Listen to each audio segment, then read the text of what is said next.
Yeah, those months where you just tarry with Hegel, to use his own uh, one of his favorite expressions, are some of the most important ones for us Marxists, right? You see you have Marx reading The Science of Logic, rereading it as he's preparing the Grundrisse. It helps him tremendously to concretize his knowledge on political economy and to concretize the process of presentation as an ascension from the abstract to concrete. And then similarly, in 1914, you have Lenin reading Hegel in Switzerland.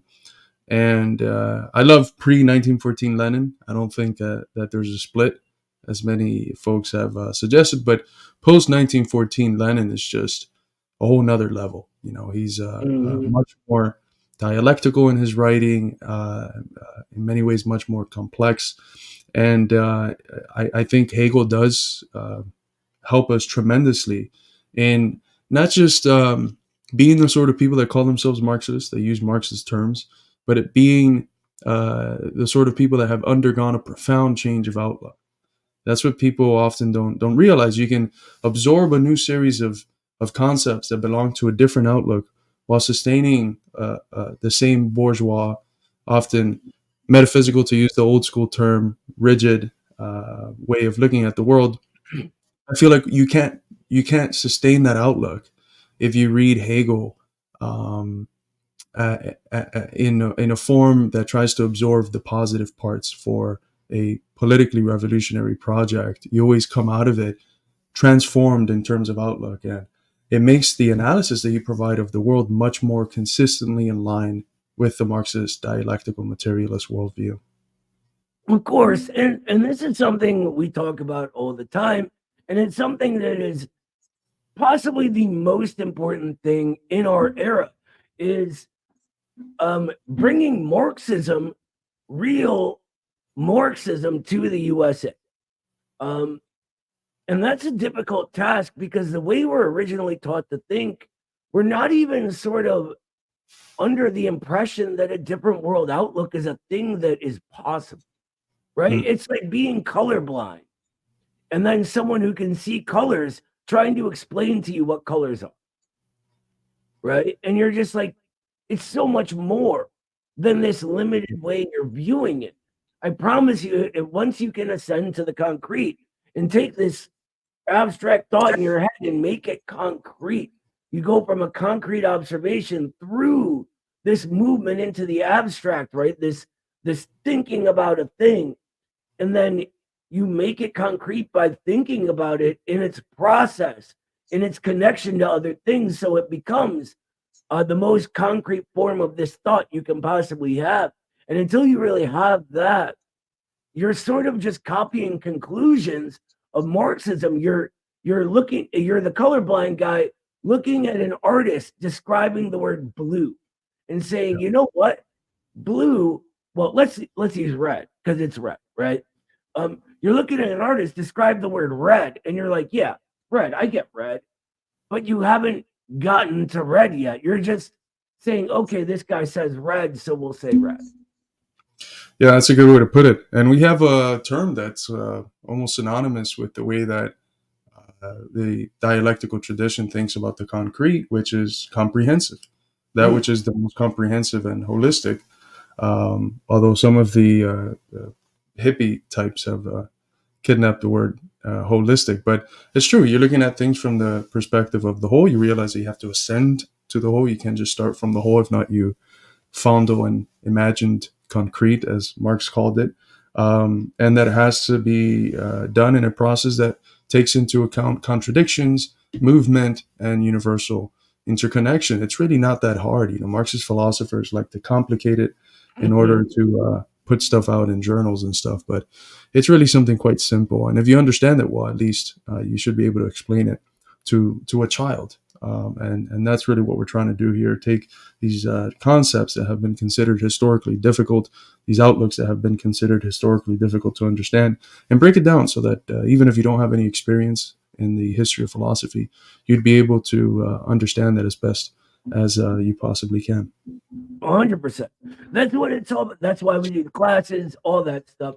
And I've, because of all the other work I've been doing, completely dropped the ball on getting the new basics of Marxism class together and started. So don't worry, that's coming very soon. As soon as I get this stuff out for the publishing press, that's where my focus is. So everybody who's asking me about that, yes, it's coming. I promise. Just give me a little more time. We have a lot on our plates here, and Midwestern Marx isn't all we do either, right? A lot of us are organizing outside of this. I'm very active in my neighborhood, so there's a lot going on. Is all. So Yeah. yeah, um, this almost leads into one of the things we were going to talk about later that I don't think I want to get to just yet. Um, but it sort of undergirds everything we talk about uh, in general, right? Like, why does the left not view Martin Luther King for Yeah. what he is, which is a revolutionary leader in one of the most revolutionary epochs in this country's history? And it's because they can't see the concrete concretely, right? They're not looking at the material unfolding of American history for what it is.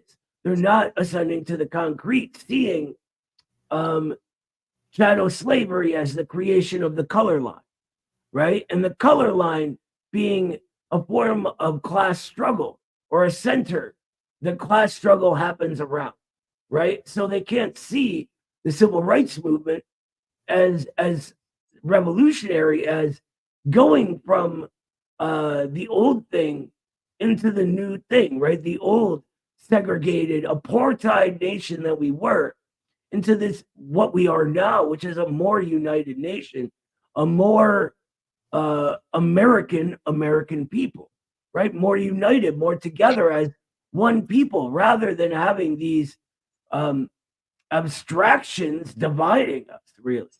Yeah, let's maybe put a pin in that one until we get to the MOK segment because I think that's going to be it's important to keep it compact, especially for the highlights that those folks later on will watch. By the way, we put out a poll for the YouTube. We heard from the specialist that it's really good at driving up views. So it was MOK or socialist. So of course the answer should be yes. But this person is completely right. If even if he wasn't, it doesn't matter. It's the role that he played. So we'll talk about that in a little bit. But shout out to Cobra Commander, the man, the myth, the legend. Top notch moderator here for the institute. Thank you so much, brother. He says much love to Midwestern Marks. Keep up the great work, gentlemen. We have a world to win. We absolutely do. We have a fucking world to win. So thank you so much for the $20 super chat. As you folks know, the institute is a people's funded, grassroots funded institute. So these are tremendously important for keeping up our operations. So again, thank you so much to those who have the capacity to donate. Yeah. With that, let's kick it off for the night. What do you want to get into first, Carla? Well, I think the MOK topic would be good. It's a shame that we've waited 4 days now since MOK Day to touch it. I know we're planning on touching it from the start. We're hoping to make it a relatively large segment. I think that's why we omitted it from the first day. We had gone through a few things and we ended up being too tired to hit it. And then I really wanted to touch it with you. So we're going to be talking about it today. So as everyone knows, the 15th of January, 4 days ago, I think it was Monday, was MOK Day.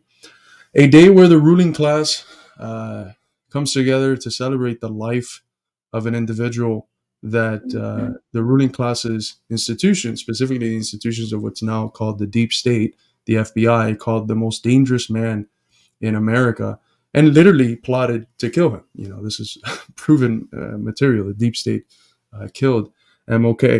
And it's interesting because we're presented specifically on the left with this image of MOK as a reformist, someone who's like, sure, he liked socialism, but he was more so of like a soft socialist. And then it's usually compared with Malcolm X, who's more radical, and these other traditions that are more radical, more militant.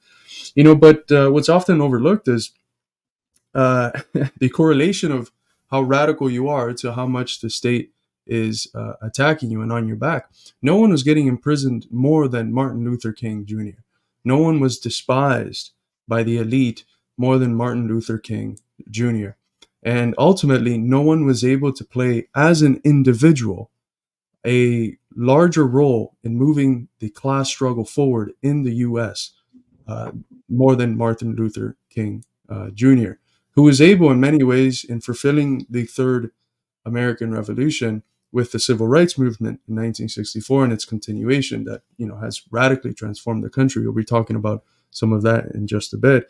He was able to conclude in many ways the project that started with Reconstruction, but that was overturned with the counter revolution of 1876 and 77, when the North, which was aiding the Freedmen's Bureau in establishing a dictatorship of the proletariat led by the Freedmen's Bureau, the black proletariat in the US South, when the North betrayed the black proletariat and the white proletariat, for that matter, and sided with the old planter class and just decided to overthrow that beautiful project of implicit socialism, implicit worker states in the U.S. South, and eventually built America into what it would eventually become, which is this empire that has destroyed most of the world, or at least their America.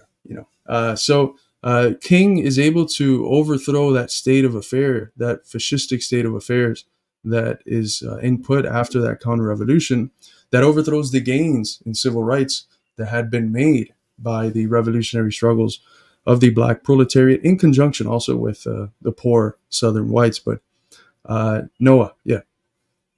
Yeah, that I mean, I could not have put any of that any better, brother. Uh King develops out of a time that needed a king, right? That needed a Martin Luther King. And this is sort of an issue that Marx used to think about a lot, was um, if I didn't exist, would these things still being done? And he puts his brain to this application, and strangely, King does this same thing. Um, but what I want to do is like turn from all of the stuff that Carlos was just talking about, and then discuss how he's viewed these days, right? How the left views him, how the ultra left views him, how the bourgeoisie view him. Because Lenin tells us that the ruling class will always attempt to whitewash revolutionary leaders. They were doing it to Marx in his day, right?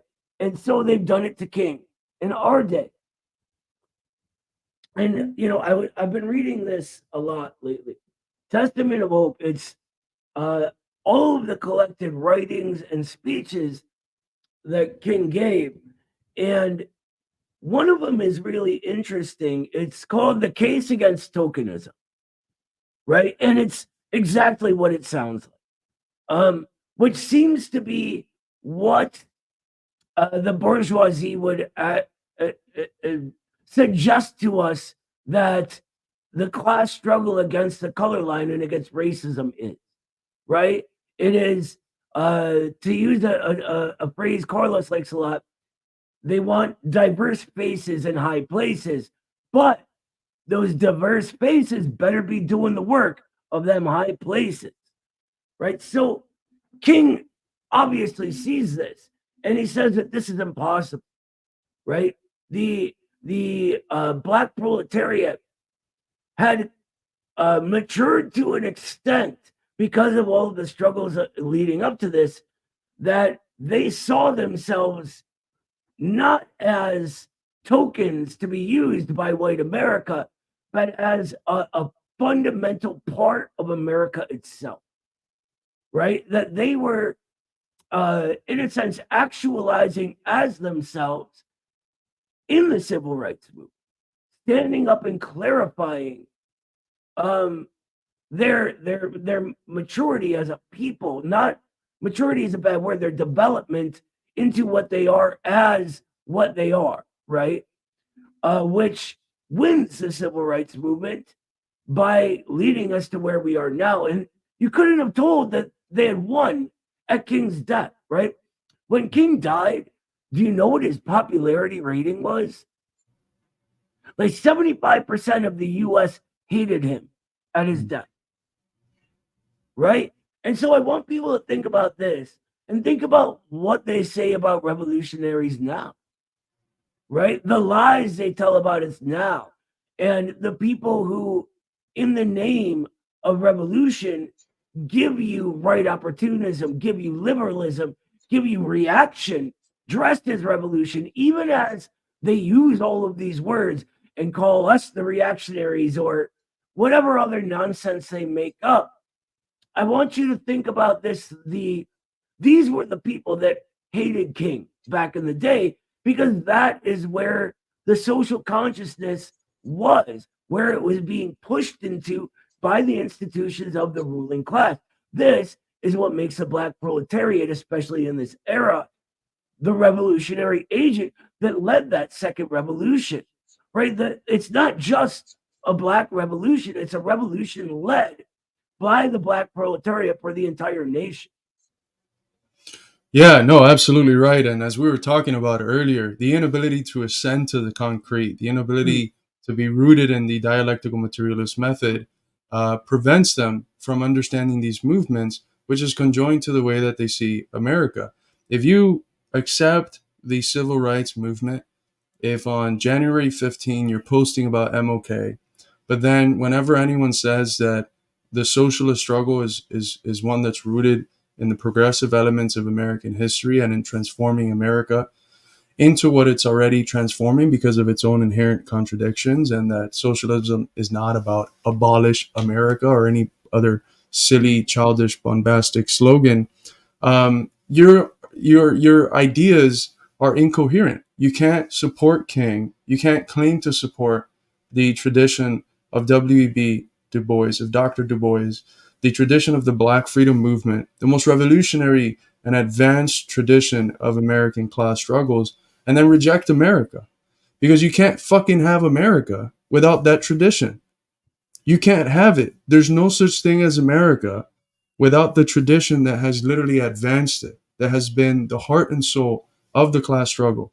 If you understand as a Marxist that the way to analyze society is through looking at the dialectic interplay between class forces, i.e., that is, the class struggle, you cannot understand America without seeing the heart and soul, the motor of it being the form the class struggle has taken, the determinate form it has taken in the Black freedom movement. The struggle against racism as a class struggle, a struggle against that which, that instrument, as Marx labeled it once, that the ruling class uses in order to divide workers. mm, And it has been a struggle led by the black proletariat, whether that's in 1865, whether that's in 1964, and everything that came before 1964, which was a whole lot. You can't have 1964 and King without Du Bois. That's another thing. But if you miss this, uh, if you claim to side with this, but then just reject America as a whole, you are in a fundamentally contradictory position. You're placing yourself outside of that tradition and in many ways against it. Because when this movement, which was very forward looking, spoke about America, it always spoke about redeeming the positive elements of the past. You look at King's speeches, even in the last ones, look at how he always cites the Declaration of Independence. I heard somewhere that all men are created equal, endowed by their Creator with the right to life, liberty, and the pursuit of happiness. Why is that?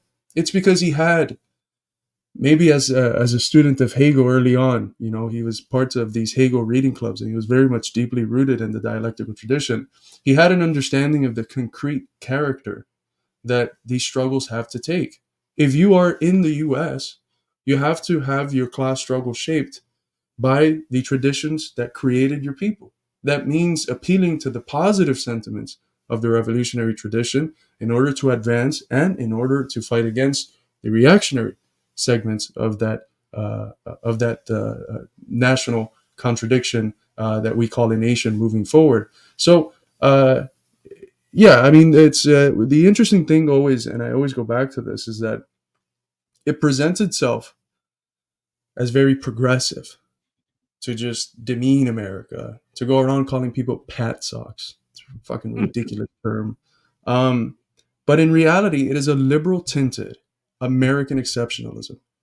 They are the American exceptionalists. They're the ones that ultimately say, even if they don't actually say it, that imply it. Yes, in China, in Russia, in literally the whole fucking world, people have had to base their socialist struggles, the content, on the national conditions that they're waging that struggle in, right? The Mitrov formula. Socialism is the content that takes a variety of different national forms. Except the exception is America. America, the US, is the only place where we could just ignore the past and talk about socialism as an abolition of the country that we're waging the struggle in. That is a liberal tinted American exceptionalism. And we have to reject it. It places us in a very, honestly, racist manner as ontologically superior to our brothers and sisters who have had to wage the struggles in their particular conditions in accordance with their particular histories. It says, no, we don't have to do that. We can be above that.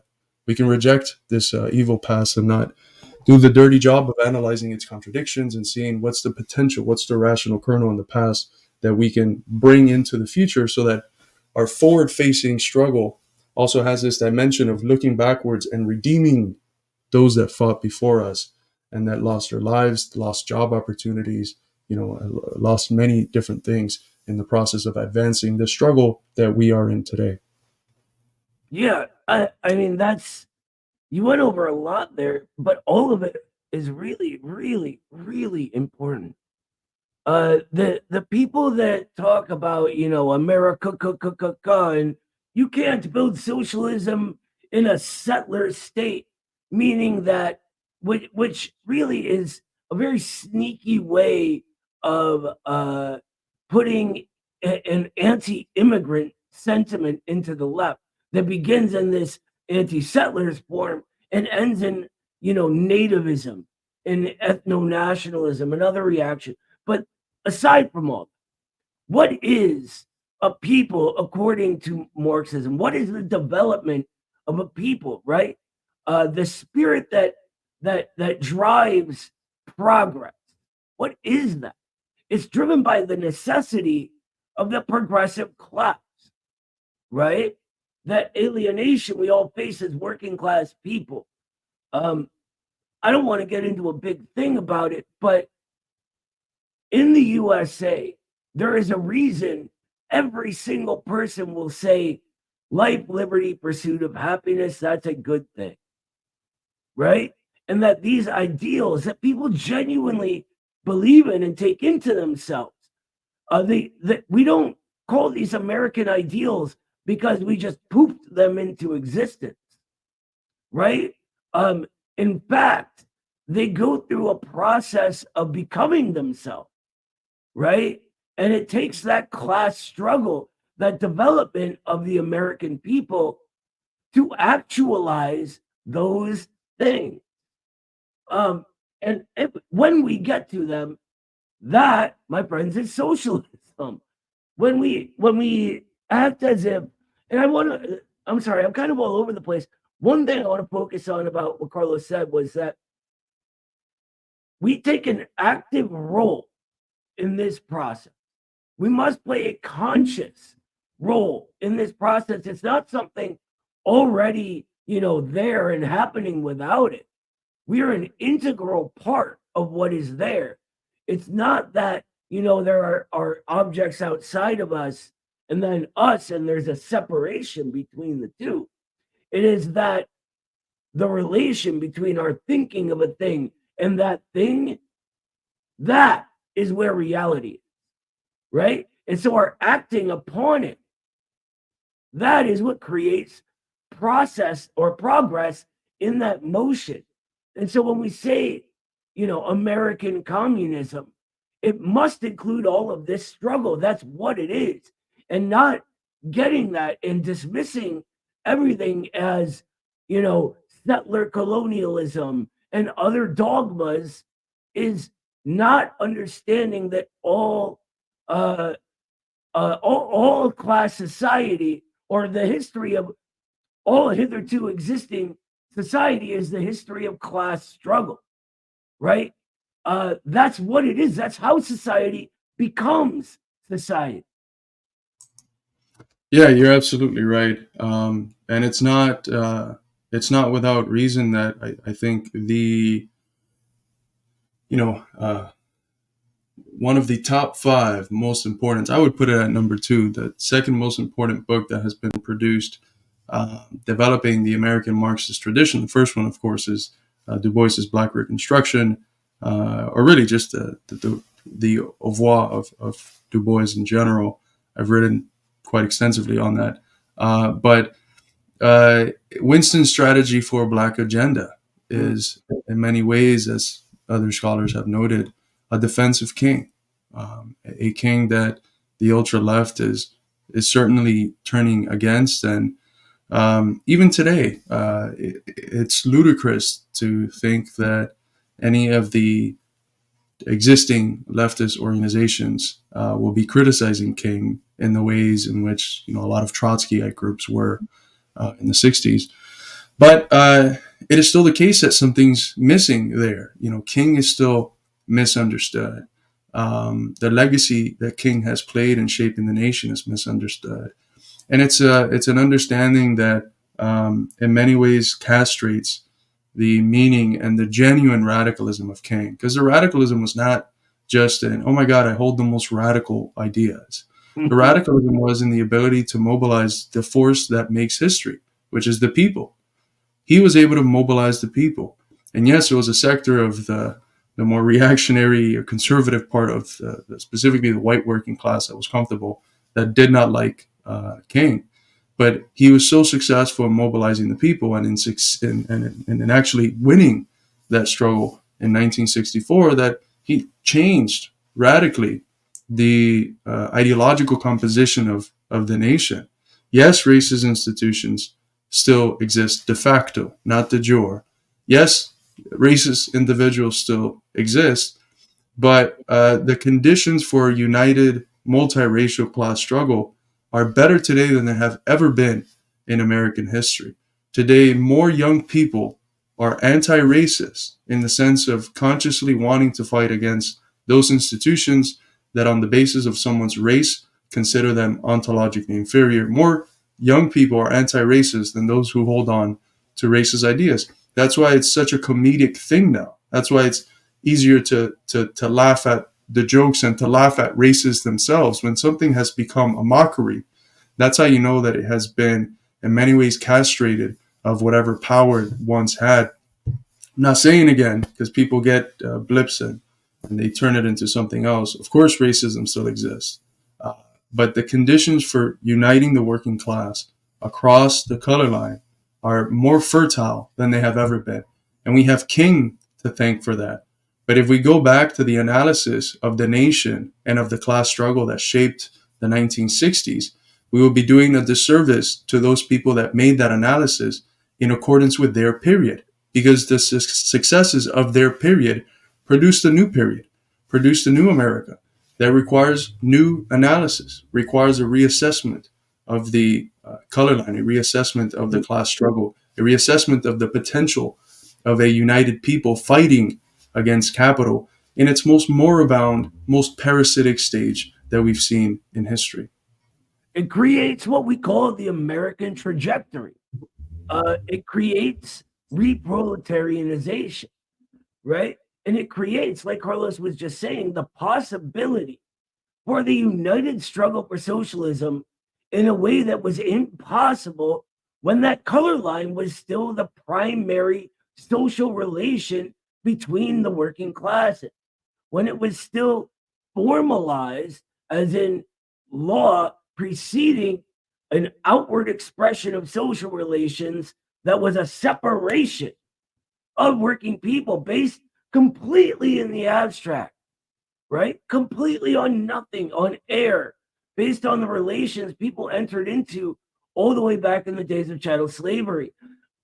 Martin Luther King Jr. was not fighting against America. Martin Luther Jr. was creating America, right? He wasn't from Russia. He wasn't Argentine. He wasn't Greek. He wasn't South African. He wasn't Congolese. He wasn't Yemeni. He was grown in the soil of the American proletariat. He came to us, to the people, from the pulpit of a Baptist church. If there's anything less American than that, I don't know what it is, right? This is the development of the American people and our nation in real time. And we can see it. We can see all of the evidence of King's movement pushing the entire country forward. And if you all you have to say about that is silliness, then get out of the way. What are you doing? You're not serious about what you even say your goals are. Absolutely. But thankfully, the working class, which is the heart and soul of the struggle for socialism, after all, socialism in its initial stages of struggle is really nothing more than the working class's conquest of political power. That's the beginning of the revolutionary process. The most militant parts of the labor movement and major unions, of course, you have the ALU and Chris Maltz, which are historic, but the UAW, headed by Sean Fain, doing some of the most extraordinary things we've seen in the labor movement for many, many, many decades.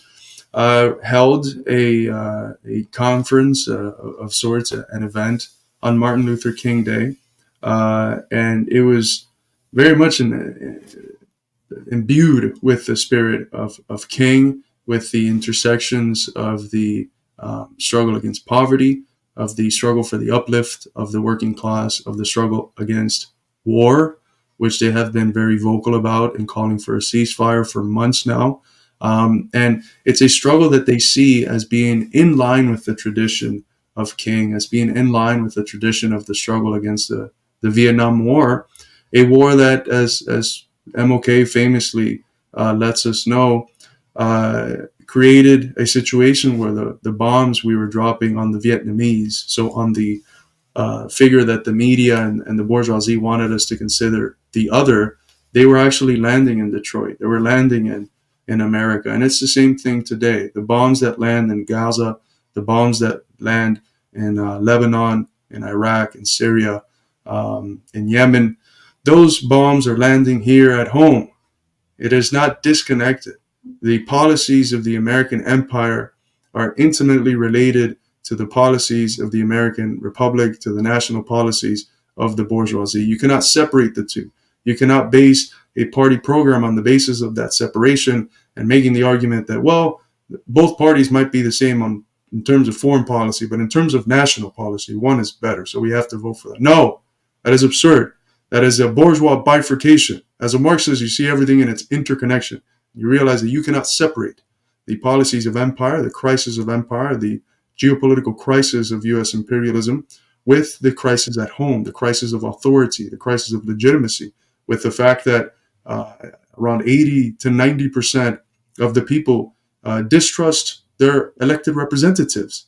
They distrust the media. So the leading institutions of the bourgeoisie, the electoral institutions in the field of politics, and the media institutions in the ideological fields, they reject them. Vast majority of people reject them in numbers we've never seen before. So this is an unprecedented condition that we are in the United States of America. And this moment calls for nothing more than a strong communist party, a strong communist force that can put petty, minor, secondary things aside and unite in order to bring the people together. A people that, from various different angles, have come to oppose the status quo. Some of them through the Trump angles, some of them through the Bernie angles, some of them through a form of political nihilism that is still a positive political position in terms of its rejection of the establishment. The goal today is to figure out how to unite the discontented masses that are expressing their discontent in a variety of ways, as Montero argues, some with Trump, some with RFK, some with Cornel West, with other candidates.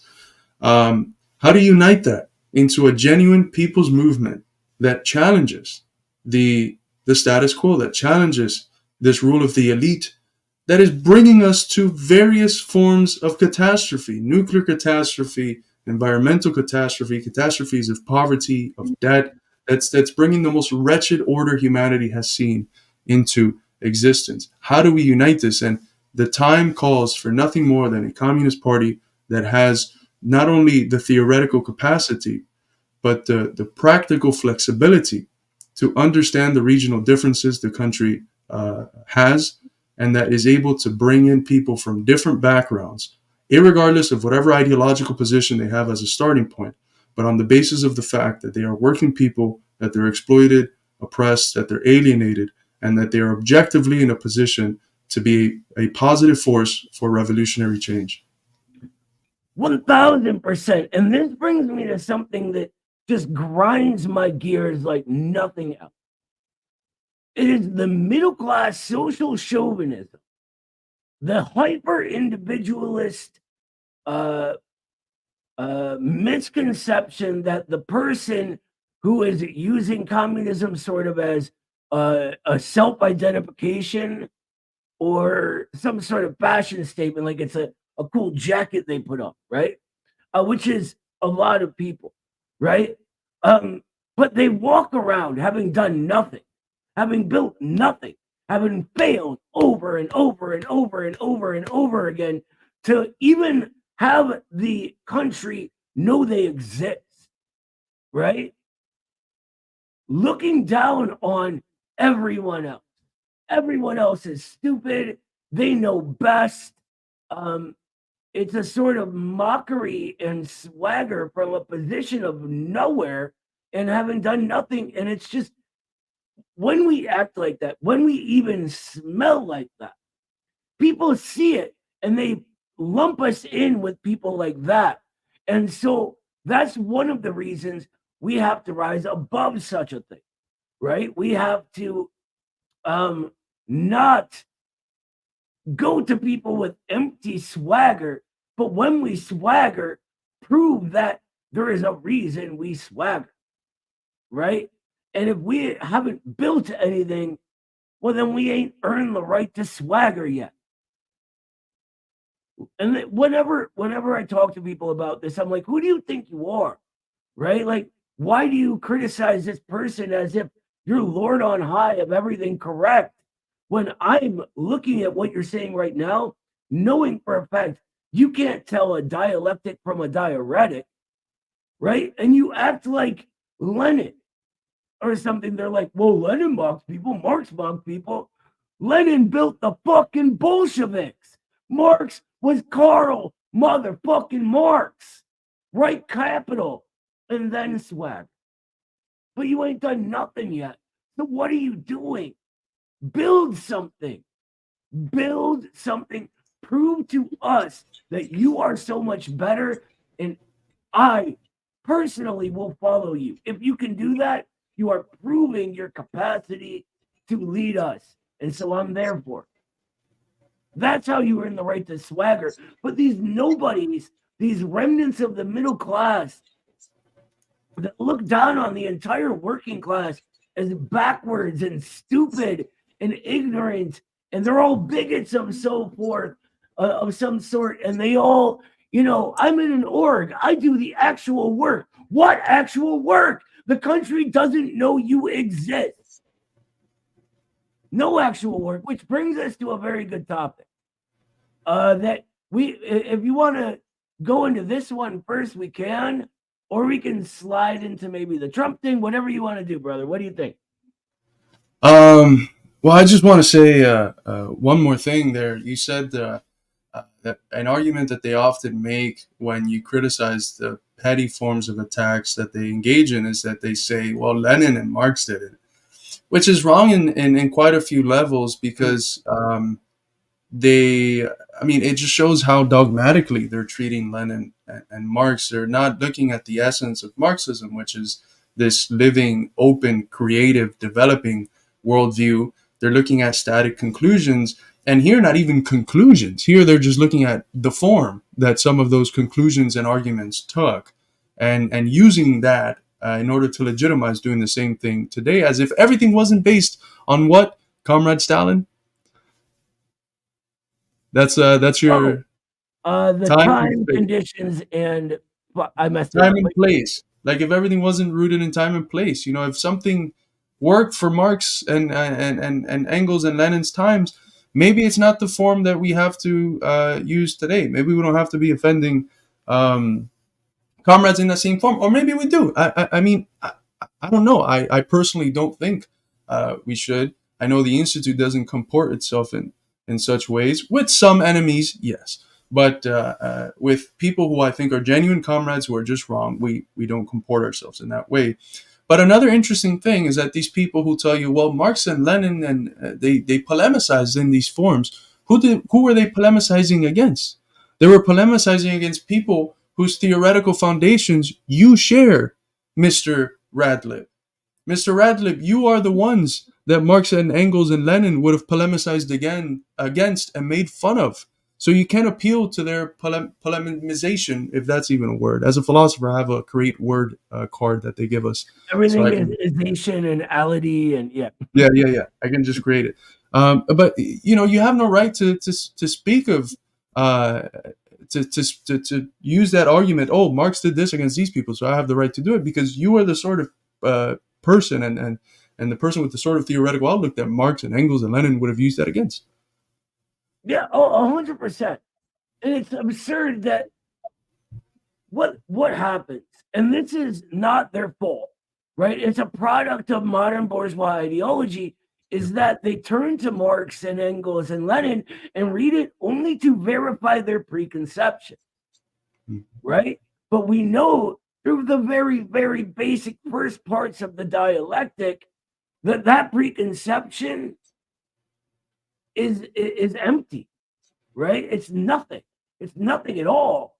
If we want to find out how that preconception works and where it came from, we need to ascend to the concrete on it, not look for excuses to verify it. And when we ascend to the concrete, we understand what builds it. Like, and you get into the distortions, you get into the fake left, you get into the entire last period of our history creating all of this, right? And so I went backwards with it rather than forwards, if you couldn't tell. But I think that when you do that, when you genuinely attempt to hold a preconception up to a ruthless interrogation rather than looking for excuses to verify it, that's the only way you can learn anything ever. And if you're not trying to learn anything, if you're really not, if you think you got it all figured out already, then you're not a revolutionary. A revolutionary gets to the root of things. Yeah, you got to have that Socratic humility. This is a really good point from Rich. I think they're phrasing it cynically, but Noah, they're in the party and they go to protest. This brings up an excellent point, which is people often like to discourage folks, perhaps even the people who we're implicitly talking about today. They like to discourage people who do work online, as if one, those people as individuals aren't doing work in person extremely actively in parties and in other organizations, mass organizations. But as if, two, every revolutionary struggle is reducible to going out and seeing the same people with the same signs every weekend. I'm sorry. Protesting is great. One of the segments here, we're going to talk about the 500,000 people basically that showed up in Washington. That's excellent. But that is a tactic for a specific type of fight. What type of fight? It's a tactic for the war of maneuvers. It's a tactic for a direct assault on the ruling class. You do not win hearts and minds through protests. You do not win hearts and minds through protests. It's not. It plays some role. There's always, overlaps, but a protest is a tactic that is not within the central ones of the war of positions. It's not an important component of winning over the hearts and minds of people. And in a time where people are spending on average 7-8 hours on their phones, and where the ideological worldviews that they construct are so rooted in that activity that they have online and on social media, doing the sort of work that us and RBN and other groups are doing, educating, criticizing empire, challenging the narratives, that is more important for the war of position, for the war of for the hearts and minds of the people. The most important war we need right now is to convince the masses to construct a counter hegemony, a working class hegemony. That is more important than protesting. Yeah. On the Well, whole, right, protesting against the genocide, yes, that might be but on the whole, for a revolutionary struggle, that winning of the hearts and minds is far more important. So people make these comparisons, and they presuppose that as an educational institute that's primarily online, but that also does stuff in person, we're the ones that have to be taking people out into the streets. No, my friend, that's not what we are as an institute. We're an educational institute. Our task is to do what we do, which is run classes, publish books, publish articles, do broadcasts where we try to analyze various topics, promote the Marxist worldview, help people adjust their worldviews to the Marxist worldview, which is, in our view, the most correct one, the one that allows us to get at truth and organize our people. Um, so there's so many distortions and so many unknown knowns, presuppositions that should not be there that are guiding the way that these people interact, often with groups like us. yeah, I think, and even right now, um, we are at such a low level of people even understanding, let alone understanding Marxism on a deep enough level to really figure out good tactics in the class struggle. We're at such a point, a low point, where people don't even understand what Marxism is. And so, if we cannot understand that society, how it functions, how it changes, we can't understand how to change it, and all activism becomes nothing but a lark in a sense. And I don't want to say spontaneous mass action such as protests against the genocide in Palestine or a LARP. They're not. What I'm talking about is protests as revolutionary, right? That is just spontaneous anger. And that's fine. That's all well and good. But to go that next step and actually gain the power that we need to really fight our ruling class on this issue and any other one, we are so far behind putting forward a force in the war of maneuvers that to go there is wasting time, wasting energy. And there is a reason people want you to do that. No, I'm not saying don't protest. Of course not. We need to keep that sort of thing going because it's also a way to sort of gauge where the public is at on certain things, right? But if you don't have any revolutionary theory, you're going to be stuck turning your wheels like that, getting manipulated by slick, right opportunists who steal the words Marxism from us and tell you basically lies. And then go do something to help the Democrats, right? They're the lesser evil. They have all of our middle class values. What happened to the fucking proletariat? Right? Is the far right the issue or is the bourgeoisie the issue? Right? What does a far right even mean? No, absolutely, brother. I think we've hammered this topic well. We have a couple